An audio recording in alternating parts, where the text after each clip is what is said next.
너희가 해질 때에는 고기를 먹고 아침에는 떡으로 배부르리니 내가 여호와 너희의 하나님인 줄 알리라 하라 하시니라. 아멘.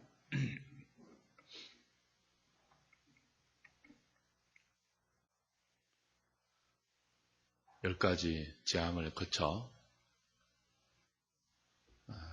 홍해 바다를 마른 땅같이 건넌 이스라엘은 바다 건너편에서 감격의 찬송을 했습니다. 구원의 하나님을 높이면서 감격에 찬 찬송을 다 불렀죠. 그러나 그 감격이 며칠 갔습니까? 사흘을 갔죠. 물이 없어지자 구원의 감격은 사흘 만에 원망으로 변했습니다. 하나님은 이런 이스라엘을 위해서 한 특별한 나무를 통하여 마라의 선물을 달게 바꾸어 주신 후 율례와 법도를 통해 그들을 시험하시고 고쳐주시겠다고 여호와 라파의 은혜를 약속하셨습니다. 그리고 오늘 본문에 오면 물샘 12과 종려나무 70그루가 있는 엘림에서 특별한 휴식을 허락하시죠. 마라에서 엘림은 얼마 거리가 멀지 않습니다.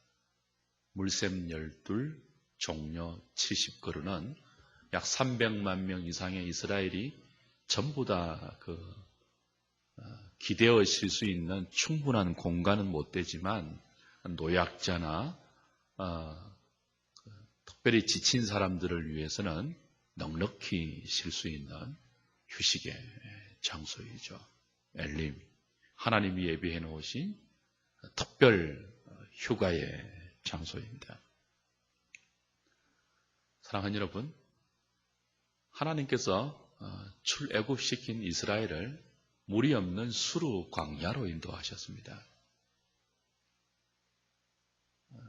사흘 만에 불평하실 것 아시면서 인도했습니다. 종종 우리의 삶도 물이 없는 수르 광야 같은 곳으로 하나님이 인도하실 때가 있습니다. 저와 여러분들이 혹 수르 광야를 지나는 것 같은 시기가 올 때 반드시 믿을 수 있어야 됩니다. 하나님이 우리의 인생을 인도하실 때 수르 광야로 데리고 가실 때는요, 뭘 준비해 놓고 있다고요? 물샘 12과 종려 70그루가 있는 엘림을 준비해 놓고 우리를 거리로 데리고 가십니다. 이제 우리의 문제가 무엇입니까? 그 엘림에 가기까지 마라에서 그냥 원망이 터져 나오는 게 우리의 문제죠. 우리의 연약함이죠.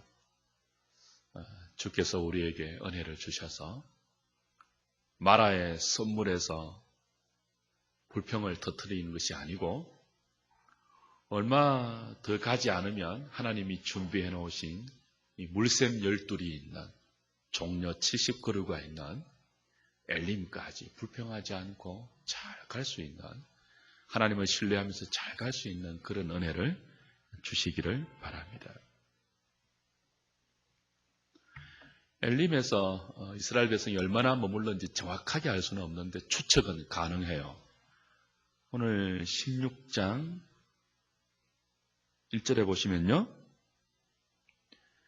이스라엘 자손의 온 회중이 엘림에서 떠나 엘림과 시내산 사이에 있는 신광야에 이르니 애굽에서 나온 후 둘째 달 15일이라 그랬죠.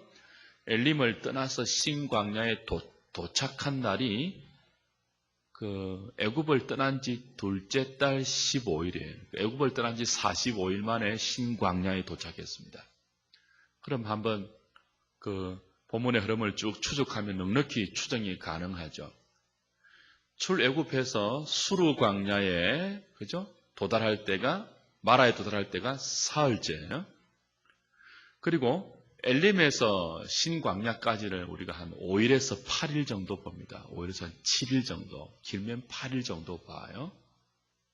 그럼 마라의 썸물을 마셨고 원망할 때가 사흘만, 출애굽한 지 사흘만, 홍해를 건넌 지 사흘만이고 3일째고, 엘림에서 신광야까지 우리 7일을 봅시다. 그럼 합하면 열흘이에요. 신광야에 도착한 날이 애굽을 나온 지 45일째예요. 그럼 엘림이 얼마 동안 머물러 있은 거죠? 약 35일을 머물러 있었다고 넉넉히 추정할 수 있습니다. 한 5주가량을 거기 머물러 있었던 거죠. 그래서 15장 27절은 그 엘림에서 그들이 그 물 곁에 장막을 쳤다 그랬습니다. 장막을 쳐서요. 장막을 치고 약 35일, 약 7주를 거기 머물러 있었던 거죠. 물이 있고 종려나무가 있는 특별 휴식을 하나님께서 광야에 있는 이스라엘 백성들에게 허락하신 것입니다. 우리 생각에는 그냥 엘림에서 물이 있잖아요. 물샘이 있잖아요. 그냥 물이 아니고 물샘이거든요. 종려나무거든요. 사막에서 물샘과 종려나무는 오아시스 같은 것이죠. 굉장히 좋은 환경이에요.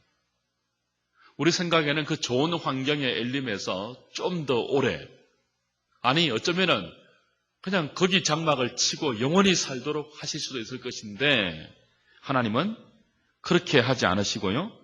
엘림에 있는 약 35일 동안 엘림에서 휴식하고 있는 그들을 다시 이끌어내어서 엘림을 떠나 어디로 인도했다고요? 신광야로 인도하십니다. 왜 그렇게 하실까요? 왜 엘림에 머물게 하면 안 될까요? 하나님께서 그들을 애굽에서 끄집어낸 것은 엘림에서 영원히 살아라고 한 것이 아니죠. 어디로 들여놓기 위해서입니까? 가나안의 약속의 땅에 들여놓기 위해서입니다. 그래서 이제 엘림을 나와야 돼요. 약속의 땅으로 가야 하기 때문에 엘림이 물샘 12이 있고 종려 70그루가 있어서 하나님이 특별하게 7주 동안 허락하신, 5주입니까? 5주 동안 허락하신 휴양의 장소이고 충분히 쉴 수 있는 휴가의 장소이지만, 하나님은 거기 있던 이스라엘 백성을 다시 끄집어내어서 신광야, 광야예요. 여전히 마실 물이 없고 양식이 없는 신광야로 인도하셨죠. 아니 엘림에서 이끌어냈다면 조금 더 좋은 환경으로 인도할 수 있잖아요. 하나님 그렇게 하지 않으시고요. 어디로 간다고요? 시내산과 엘림 사이에 있는 신광야로 인도하신다. 왜 그렇게 하실까요? 아직 이스라엘이 가나안에 들어갈 준비가 안 되었기 때문이죠. 이들은 여전히 애굽을 나온 지 이제 45일째인데요. 여전히 430년 동안 살았던 애굽의 노예 근성이 없어지지 않고 있습니다. 그리고 아직 약속의 땅에 들어가서 믿음으로 살아야 한다는 것이 무엇인지 아무것도 모르고 있습니다. 우리 주일 오후에 구원의 개념을 사망에서 끄집어내어 영광의 나라로 옮기는 것이라고 했잖아요. 영광의 상태로 완성시키는 것이라고 했잖아요. 이건 정확하게 출애굽의 그림에서 퍼즐이 맞추어지죠. 하나님께서 애굽의 종로로 타고 있던 이스라엘을 끄집어냈습니다. 끄집어내는 것이 전부가 아니죠. 옮겨 놓아야 하잖아요. 어디로요? 약속의 땅으로 옮겨 놓아야 하잖아요. 근데 약속의 땅에 그들이 들어가서 믿음으로 살아야 하는데, 거룩한 하나님 백성으로 살아야 하는데, 아직까지 이들은요, 애굽을 나온 지 이제 45일밖에 안 돼서 애굽의 때도 아직 안 벗겨졌고 430년 동안 애굽의 종으로 살던 그 노예 근성, 거지 근성, 그게 아직 그대로 남아있고요. 도대체 하나님 백성으로 살아가야 한다는 것이 무엇인지 아무것도 배운 것이 없는 상태입니다. 믿음으로 사는 것이 무엇인지 하나도 모르는 상태예요. 그러니까 지금 이 상태 그대로 가나안 땅에 들여보낼 수가 없는 거예요. 시내산에서 율법도 주셔야 되고요. 그죠? 그래서 이 광야를 거치면서 믿음으로 산다는 것이 무엇인지, 애굽에서 종으로 살던 것과는 너무나 다른, 완전히 달라진 새로운 삶이 무엇인지, 그걸 이제 광야에서 하나씩 하나씩 훈련시키고 배워서, 그리고는 약속의 땅으로 들여보내려고 하는 거죠. 하나님은 이들의 상태를 너무나 잘 아시죠. 아직 무엇이 남아있다고요? 애굽의 잔재가 남아있습니다. 그리고 무엇은 아직 없다고요? 믿음으로 사는 것이 무엇인지 아직 경험하지 못했어요. 비록 체험은 했지만 어떤 체험을 했습니까? 열재앙을 통해서 하나님이 어떤 분인지 간접적인 체험을 했고 홍해 갈라지는 체험했고요. 홍해 갈라지는 체험은 신약 성경 가면 세례로 비유되었잖아요. 그렇죠? 하나님의 은혜로 믿음을 갖게 되었고 세례를 받았고 그리고 마라의 선물이 하나님의 한 나무에 의해서 달아지는 그런 체험도 했고 하나님이 주시는 엘림에서의 특별한 휴식도 은혜로 경험했지만 아직까지 믿음으로 사는 것이 무엇인지는 한 걸음도 걸어보지 않았습니다. 제대로. 그래서 하나님은 이들을 훈련시킬 필요성을 느낀 거죠.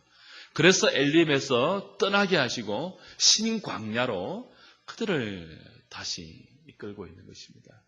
아니나 다를까 그들이 엘림을 떠나 신광야에 도착한 출애굽 45일째가 되니까 그들은 신광야에서 또 뭐 했습니까? 훈련이 필요하다는 그들의 상태를 여실히 드러내어주죠. 또 원망하죠. 35일 전에 원망했잖아요. 한 40일 전에 원망했잖아요.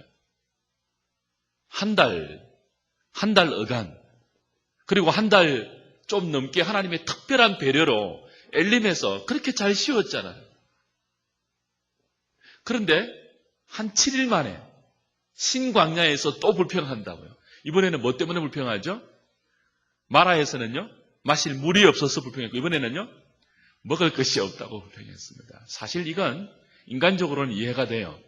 여러분, 마실 물이 없는 3일 동안 불평 안 할 인생 사실 그렇게 많지 않습니다. 먹을 것이 다 애굽에서 가지고 나간 먹을 것이 다 떨어진 신광야에서 양식을 구할 수 없는 척박한 환경에서 그죠?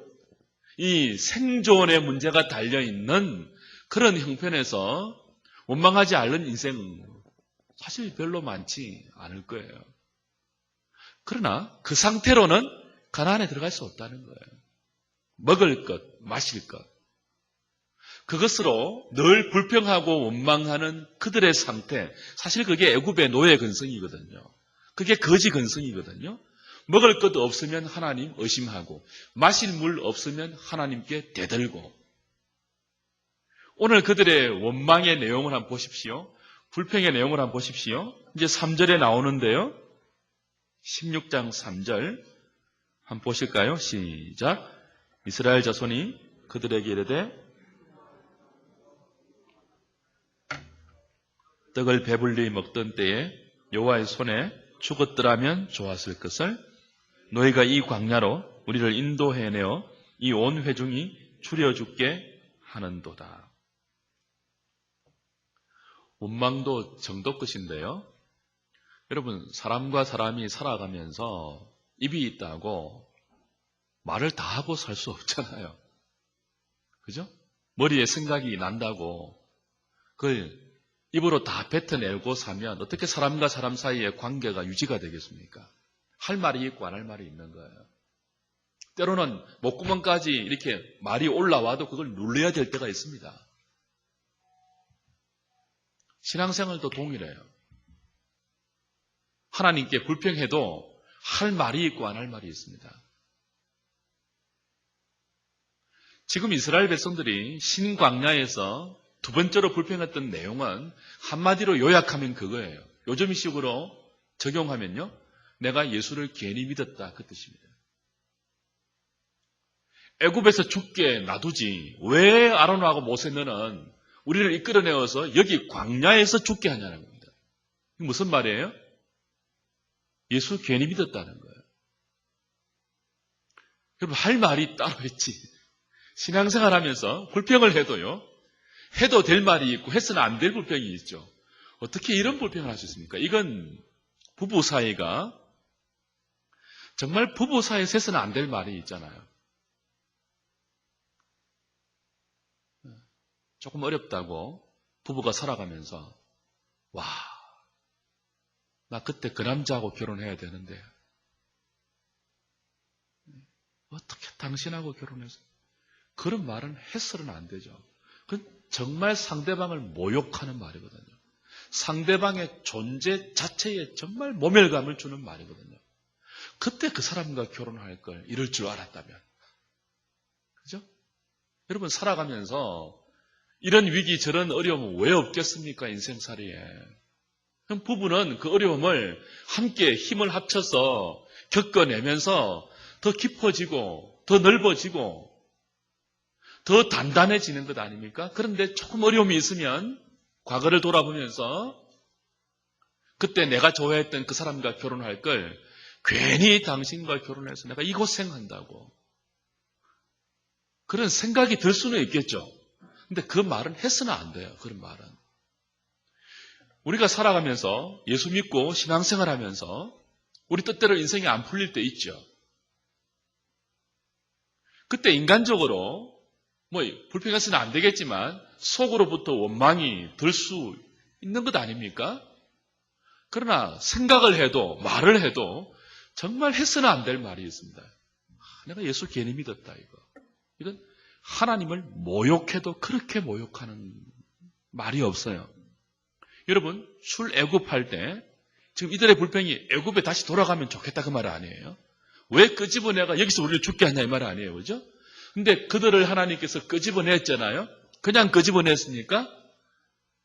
장자의 재앙을 거쳐서 끄집어냈잖아요. 장자의 재앙이 뭐죠? 유월절 어린 양이 죽었잖아요. 너무나 많은 유월절 어린 양이 죽었잖아요.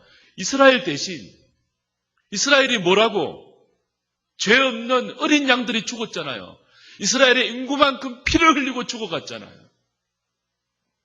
대가를 지불하고 하나님은 이스라엘 백성을 끄집어냈단 말이에요. 그냥 끄집어낸 게 아니죠.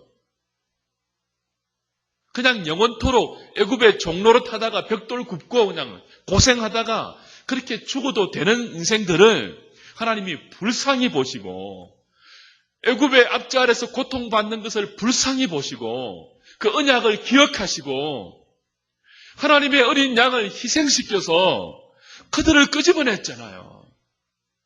그 하나님의 어린 양은 궁극적으로 당신의 아들을 예표하는 거죠.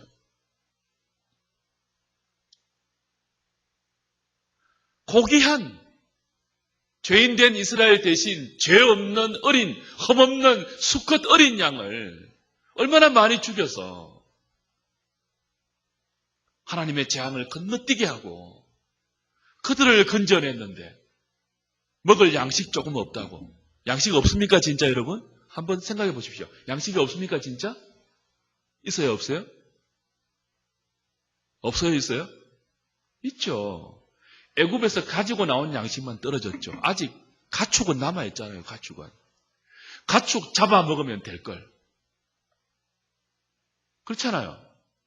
근데 갖고 나온 거 좀 떨어졌다고 해서는 안 될 말을 할 수 있습니까? 하나님이 어떻게 그들을 이끌어낸지도 모르고 애굽에서 죽게 하지 왜 나를 이끌어냈냐고. 왜 예수를 믿게 했냐고. 하나님이 예수를 우리한테 왜 믿게 했다고요? 어떻게 믿게 했다고요? 은혜로 믿게 한 것이지만 이제 이번 주일에 우리 할 거예요. 은혜로 얻게 된 믿음을 할 겁니다. 은혜로 믿게 했지만 그게 거저 주신 은혜가 아니잖아요. 하나님의 독생자를 우리 대신 죄에 대한 모든 형벌을 받게 만드시고 죄에 대한 모든 진노를 저주를 다 받게 만드시고 우리를 값없이 살려주신 것이 예수 믿게 된 은혜 아닙니까? 근데 조금 어렵다고, 예? 조금 살기 힘들다고, 몸 조금 아프다고, 자식들이 조금 형편이 풀리지 않는다고, 사람들이 알아주지 않는다고, 조금 쪼달린다고, 예수 괜히 믿었다. 그런 말 할 수 있는 것입니까, 정말? 해서는 안 될 불평을 하고 있는 것입니다. 불평하는 입 대신, 원망하는 입 대신 입을 열어서 기도할 수도 있잖아요. 조금 전에 하나님을 체험했으니까. 마라의 선물 때문에 원망할 때 그 선물에 한 특별한 나무를 하나님이 지시하고 그 나무를 통해서 선물을 단물로 만들어 주신 것 조금 전에 경험했잖아요. 그리고 마라에서 조금 지나지 않아서 물샘 12이 있고 종려 70그루가 있는 엘림으로 인도하신 하나님의 세밀한 인도하심을 거기서 약 35일 동안 특별한 휴식을 주신 하나님의 특별한 배려도 조금 전에 맛보았잖아요. 그럼 입을 열어서 기도할 수 있잖아요. 하나님, 애굽에서 갖고 나온 양식 다 떨어졌습니다. 어떻게 하면 좋습니까? 아직 가축이 있고 양이 있고 소는 있지만 하나님 어떻게 할까요? 조금 전에 마라의 선물을 단물로 바꾸어 주신 것처럼 이 먹을 양식을 구할 수 없는 이 신광야에서 하나님의 또한 특별한 배려와 특별한 보호하심과 공급하심은 주시면 안 되는 것입니까? 기도할 수도 있잖아요. 근데 기도 안 하고 뭐 했다고요? 원망했다고요. 원망도 어떤 원망이요?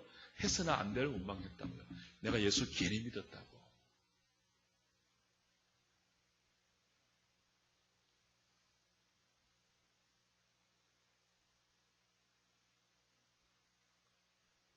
근데 하나님은 이런 이스라엘의 원망을 내가 다 들었다고 4번이나 이 짧은 본문에서 반복하십니다.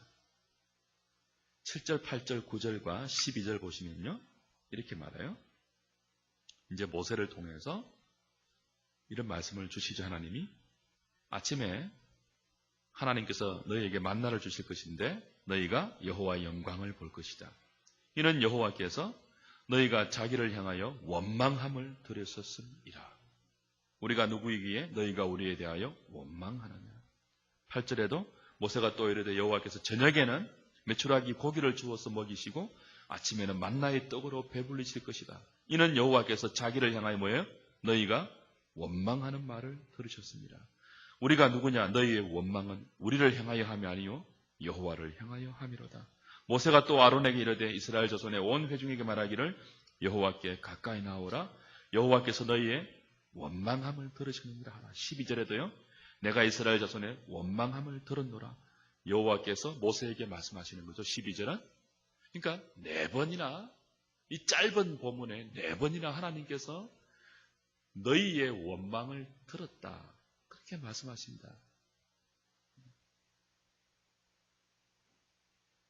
이건 하나님의 마음을 표시하는 거예요. 그러니까 뭐 좋지 않은 비유지만 그런 상상 하나 해보세요.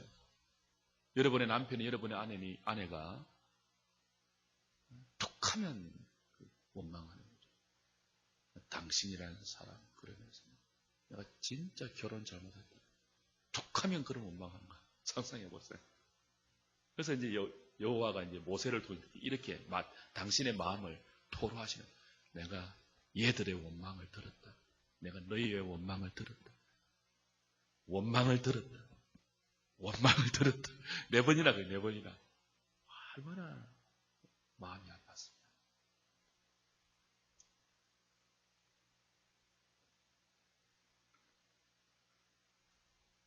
여호와 라파 치료하는 하나님은 이들의 이 원망을 광야 생활을 통해서 치료하려고 하십니다. 지금.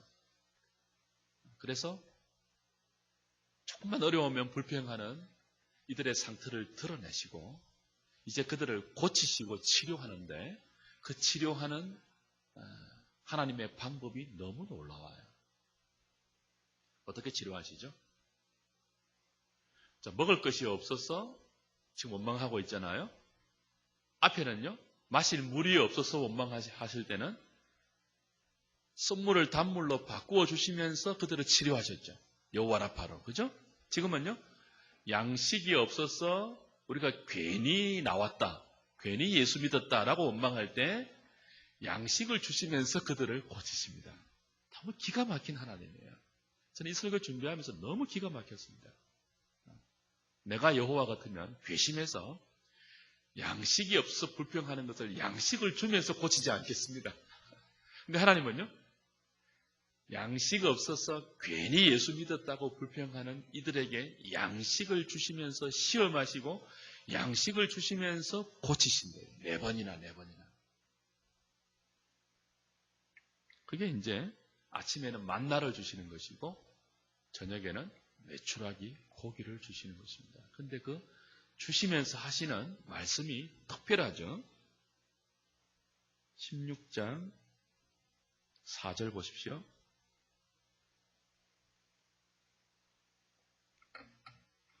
3절에 이제 백성들이 원망하잖아요. 그죠?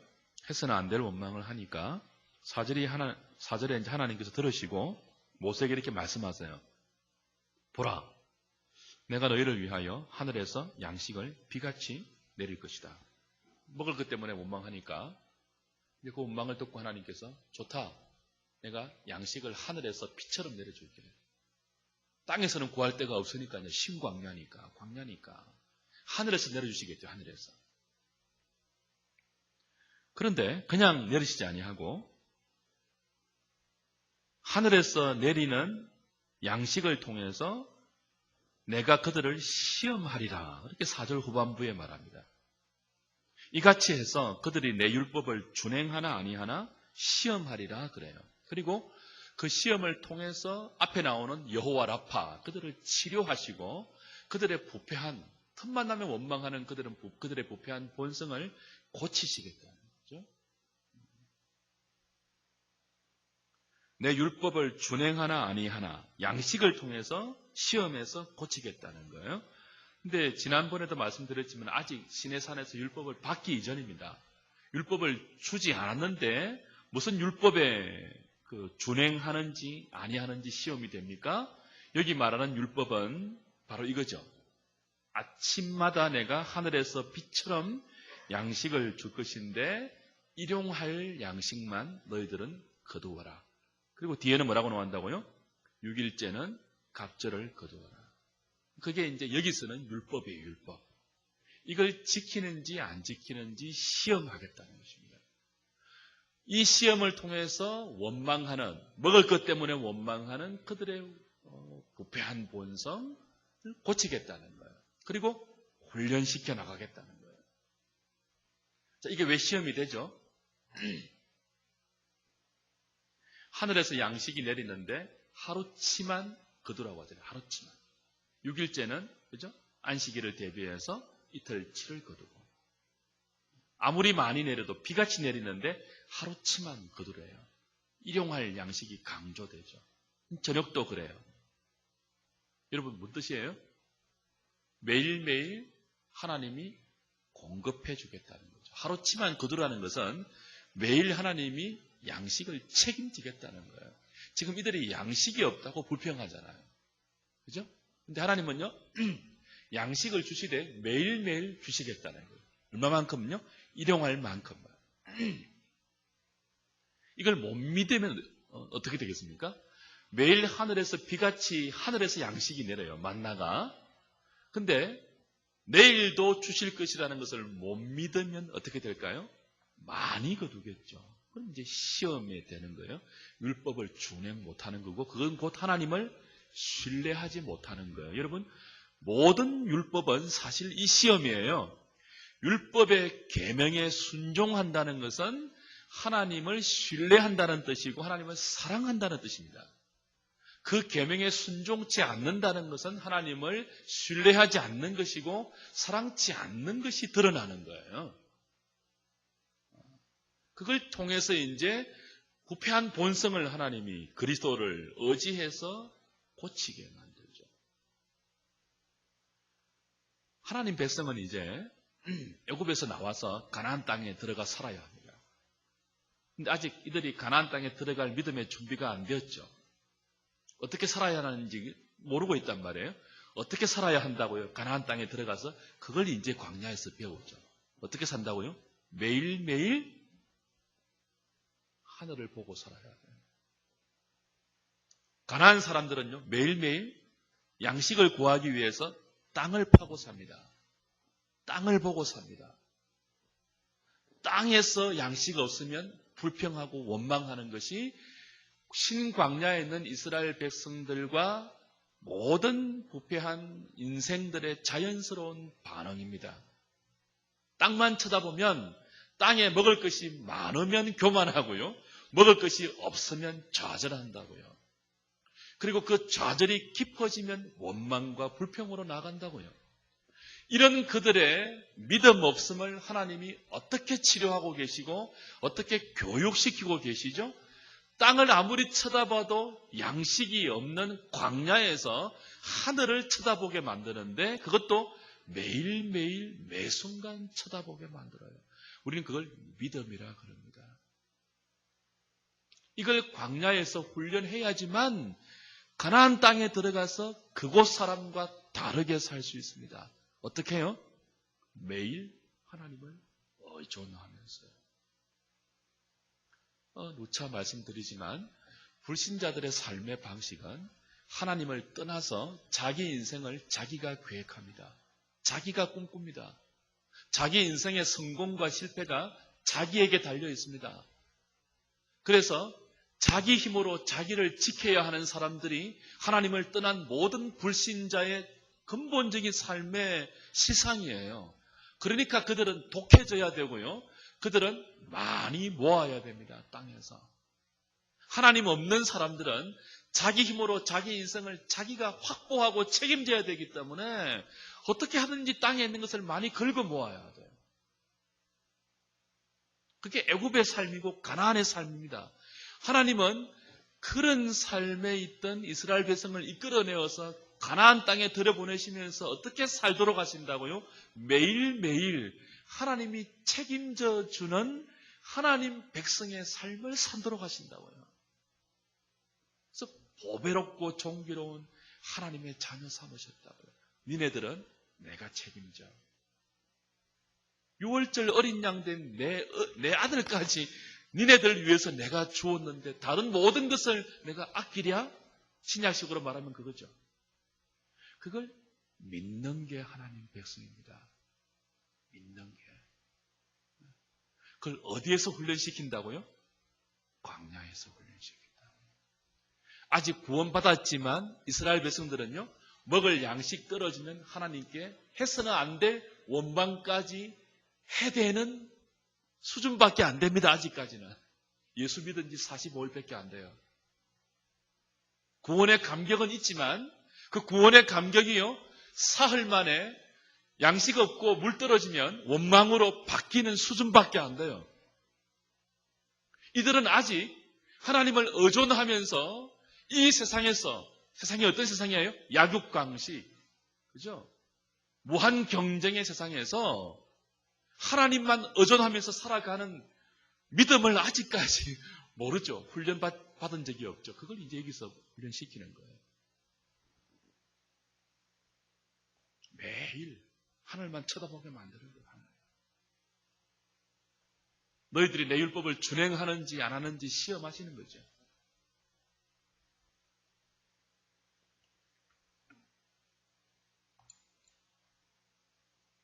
주 안에 사랑하는 여러분, 하나님 백성들은 하나님의 이끄심과 하나님의 부르심대로 사는 사람들입니다. 우리 마음대로 사는 사람들이 아니에요. 우리 계획대로 사는 사람이 아니에요. 우리 꿈대로 사는 사람이 아니에요. 우리가 꿈꾸는 것을 하나님께 이루어 달라고 기도하며 사는 사람들이 아니에요. 우리는 우리의 꿈을 내려놓고 하나님의 꿈을 받아서 하나님이 이끄시는 대로 사는 사람들이에요. 하나님이 부르시는 대로 사는 사람들이에요. 어린 양이 이끄는 대로 따라가는 사람들이에요. 근데 그것이 광야의 이 훈련 안 되면 안 되죠.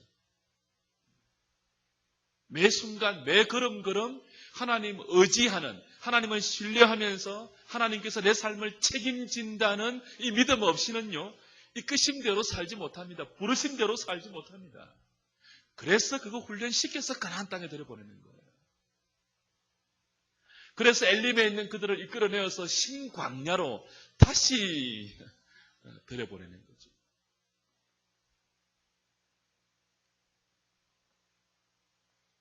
이게 이제 사람이 떡으로만 사는 것이 아니고 하나님의 입에서 나오는 모든 말씀으로 산다는 훈련인 것입니다.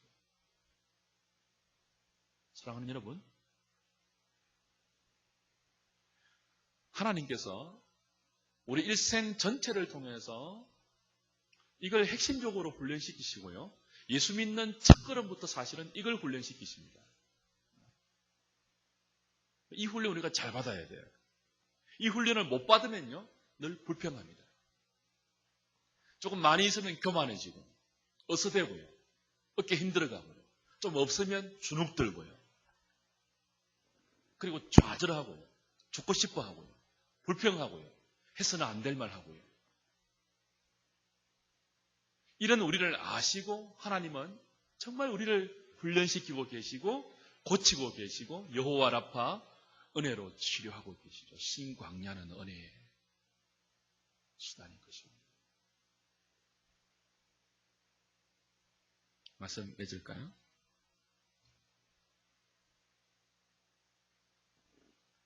이들이 광야에서 40년 동안 만나를 먹는 훈련을 합니다. 사실 이것은 어떤 훈련입니까? 지금 우리 신약식으로 적용하면 어떤 훈련이에요? 요한복음 6장 가시면 예수님이 500년의 기적 이후에 내가 하늘로 내려온 산떡이라고 말씀하죠. 너희 조상들은 하늘에서 내려온 만나를 먹었지만 죽었지 않느냐. 조금 전에 내가 오병이어로 기적을 베풀었다. 그거 무슨 기적인 줄 아느냐? 내가 하늘로 내려오는 산떡임을 보이는 기적이다. 너희 조상들은 광야에서 하늘에서 내려오는 만나를 먹어서도 죽었지만 하늘에서 내려오는 산떡인 나를 먹는 자는 영원히 죽지 아니할 것이다. 오병이어를 그렇게 해석해 주셨죠. 결국 예수 믿는 것은 이걸 믿는 것입니다. 오병이어의 기적을 주님이 해석하시면서 나를 먹지 않는 자는 살지 못한다 그랬습니다. 나를 마시지 않는 자는 살지 못한다 그랬습니다. 지금 찾지는 않겠습니다. 여러분 많이 아실 거예요. 들어보셨습니까? 예수님은 요한복음 6장에서 예수님을 먹고 마시는 것을 무엇과 동일시 하신다고요? 나를 믿는 것과 동일시 하십니다. 예수 믿는 것을 곧 예수의 살을 먹고 예수의 피를 마시는 것으로 의인화하십니다. 그리고 그것을 구약에 오늘 우리가 보는 그 하늘에서 내린 만나로 연결시켜서 해석하시죠. 이 40년 동안 이스라엘 백성들이 훈련하는 게 뭐예요? 사실은 신약식으로 말하면 매일 예수를 먹는 훈련이고 이건 예수를 믿는 훈련입니다. 여러분 예수 믿는다는 것은 예수님을 먹는 거예요. 말씀드렸죠. 우리 성찬식 할 때. 자, 양식은 먹는 거잖아요. 배고플 때 먹는 거잖아요. 물은요, 갈증 날 때 마시는 거잖아요. 배고플 때 안 먹고 갈증 날 때 물을 안 마시면 우리 못 살아요. 인간이 그런 존재예요. 안 먹고 안 마시면 못 살아요. 그죠? 그처럼 우리가 매일매일 예수님을 먹어야 우리 영혼이 살아요. 내 배에서 생수의 강이 넘쳐나리라. 내게 오는 자는 그죠? 내가 주는 생수를 먹을 것이다. 예수님이 사마리아의 우물가에 있는 여인에게 뭐라고 했습니까? 내가 주는 물은 이 우물과 달라서 영원히 목마르지 않는 물이 될 것이다. 예수 믿는 것은 매일 예수님을 마시는 거예요. 매일 예수님을 먹는 거예요. 예수님 마시지 않고 예수님 먹지 않으면 살 수 없는 것처럼 그렇게 예수님을 의지하는 거예요. 마치 뭐처럼요? 양식 없는 광야에서 매일매일 하나님이 하늘에서 비처럼 만나를 내려주시면 그걸 죽으나 사나 싫으나 좋으나 그걸 먹을 수밖에 없듯이 매일 하늘에서 내려주시는 그 하나님의 만나를 의지할 수밖에 없듯이 우리 예수 믿는 사람들은요, 지금 우리 삶의 현장에서 매일 매순간 불신자들은 자기 힘 의존하고 세상 방법, 수단 누가 더 잘 사용하는가에 따라서 성공과 실패가 판가름 나는 이 세상 속에서 예수 믿는 사람들은 매일 걸음걸음 매순간 예수님을 마치 먹는 것처럼, 그 안 먹으면 죽는 양식처럼, 안 마시면 죽는 생수처럼 매순간 그렇게 의지해야 되는 사람. 그게 믿음이에요. 믿음은요, 우리가 꿈꾸는 것, 우리가 계획하는 것, 우리 머리에서 딱 정해놓고 하나님 도와주셔야 합니다. 그거 아닙니다. 그건 믿음 아니에요. 그건 진짜 종교이죠.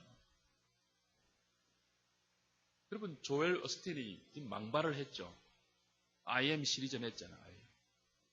출애굽기 우리 배웠었잖아요. 하나님께서 모세에게 자신을 계시하실 때 I am으로 계시하셨거든요. I am that I am. 나는 스스로 있는 자다. 이게 I am이에요. I am. 이게 신약에 오면요. 예수님이 그랬죠. 나는 선한 목자다. 나는 무엇이다. 나는 무엇이다. I am이에요. I am. 스스로 있는 존재. 하나님께만 붙이는 것이 신구약 성경에 나오는 예호와 혹은 I am, who I am. 나는 스스로 있는 자다. 여호와, 여호와. 근데 이걸 조엘 에스틴은요. 긍정의 힘에서 모든 긍정적으로 믿는 사람들은 여호와가 될 수 있다고 망발을 하죠. 지금 그 책 펴냈습니다. 완전 포스트 모던의 괴수로 지금 등극하고 있습니다. 신앙은 그런 거 아닙니다. 자기가 정해놓은 꿈 그거 될 줄로 믿습니다. 그러면 IM이 되는 그게 하나님 되는 거 아니에요. 그게 IM이라는 거. 신앙은 그게 아니고요. 자기가 정해놓은 아무리 원대한 꿈이라 할지라도요. 그거 내려놓고 하나님이 우리 가운데 보게 하시는 것, 들리게 하시는 것, 이끌어 가시는 그 자리로 이끄시는 대로 따라가되 하나님이 책임진다는 것을 믿기 때문에 매 순간 예수님을 먹는 것처럼 마시는 것처럼 결사적으로 의존하는 그런 예수님이십니다. 그걸 이제 훈련시키는 것입니다.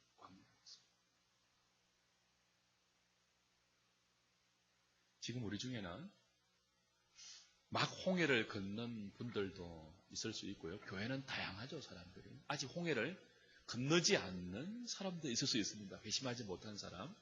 막 이제 홍해를 건너서 구원의 감격 가운데 예수 믿는 것이 이렇게 좋은가 찬송하는 사람도 있을 수 있고요. 그 홍해의 감격을 잠깐 이제 오버해서 뭐예요? 물이 없는 수루 광야에서 힘겹게 있는 분들도 있을 수 있고요. 또 수루 광야에서 하나님이 한 나무를 통해서 단물로 바꿔주시니까 또 감격하는 그런 상태 가운데 있을 수 있는 분도 있고요. 하나님이 특별하게 주시는 엘림의 휴식을 누릴 수 있는 분도 있을 수 있고요. 엘림에서 떠나 신광야의 양식의 문제를 겪고 있는 분도 있을 수 있습니다. 다양한 사람들이 교회 안에 있죠. 그러나 한 가지는 동일합니다. 우리가 어떤 수준에 있든지 믿음의 분량이 다 다를지라도 우리를 향하신 선하신 하나님을 신뢰하고 그분을 의지하는 것은 잊지 말아요. 여러분 홍해를 막 건넜든지 마라에 있든지 엘림에 있든지 신광야에 있든지 시내산 밑에 있든지 어디에 있든지 하나님은 우리의 필요를 아시고 물샘도 준비해 놓으시고 종려도 준비해 놓으시고 하늘의 만나도 준비해 놓으시고 고기도 준비해 놓으신 분임을 신뢰하십시오. 그리고 원망하는 마음이 생길 때는 기도로 그 원망을 바꿀 수 있기를 바랍니다. 네, 그럼 잘 하나님 의지하는 것을 훈련하고 잘 배워서 원망으로 이거 가지 말고 성경에 있는 거울의 교훈이 있으니까요. 이스라엘처럼 원망으로 훈련받으며 가지 말고 기도와 찬송과 감사로 하나님 의지하는 훈련을 잘 해서 만나도 체험하고 외출하기도 체험하고 반석의 생수도 마시고 그렇게 하나님을 더 잘 알아가는 감격 가운데 주를 따라갈 수 있는 저와 여러분 될 수 있기를 주님의 이름으로 부탁드립니다. 찬송하죠. 305장입니다.